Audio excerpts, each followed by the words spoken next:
All righty, folks. My next guest, also long Apple, joining me now, Wealth Enhancement Group, their senior portfolio manager, Ayako Yoshioka. And Ayako, I want to, same question, of course. So Apple is performing so poorly. So when people say, well, you know, the Mag 7 is spending too much money, okay, I get that. That's their contemporaries. What's going on with Apple?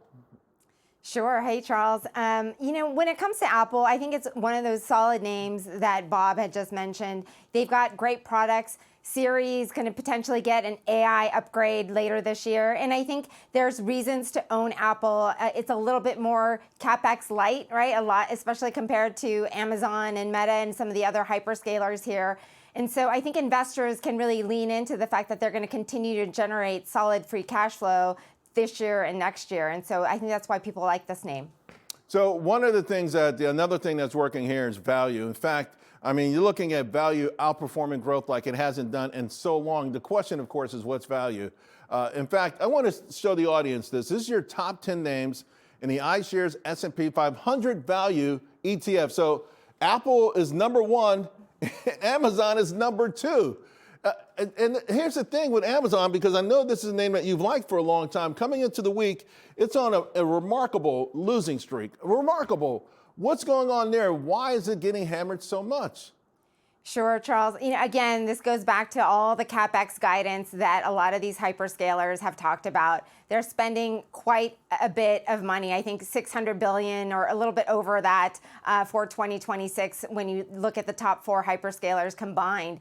And so investors are really concerned there that that spending isn't going to generate that ROI. But when you look at that list of top value names, you know, Apple and Amazon are trading at 25 or 30 times, depending on which one. And then you look at Walmart, which is also in that, and it's trading at 44 times. Yeah. And so, you know, value is really in the eye of the beholder. Yeah, I think it might be time to move Walmart out of that category, right? You know, to their credit, they've done extraordinarily well, and their stock has outperformed Amazon, which at one point was considered an Amazon killer. You also own nvidia, and just again, you look at the numbers in nvidia. This is 28, 27. It's just a money-making machine. Some people say this 416 billion is low. It might be 500 billion. Again, how do you reconcile the action in the stock, its inability to gain any traction, with the fact that it's a pure money-making machine? Sure. I think this one is tough because everybody's just waiting for the other shoe to drop. Everybody knows that, you know, all this spending from the hyperscalers, a good portion of this is going directly to NVIDIA and their GPUs. I still think that that's probably underestimated in those numbers. However, I think people are waiting, well, when does this sort of end? When do the hyperscalers really scale back? And what does that look like for NVIDIA, you know, 2-3 years from now? And so nobody wants to stay around for that. And I think that's what that caution is being reflected in stock prices.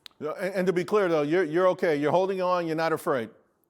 We're not afraid. We think that NVIDIA has gone through, you know, multiple cycles. We know that drawdowns do happen in this name. It's been one of the leading innovative chip companies within the space, and we continue to like the name as long as Jensen's at the helm. Less than a minute to go. So you've got two other names, AbbVie and GEV. GE Vernova. We talk about this a lot on the show, and the stock has made a really nice move here recently. I'm more interested in your AbbVie pick. What's going on there?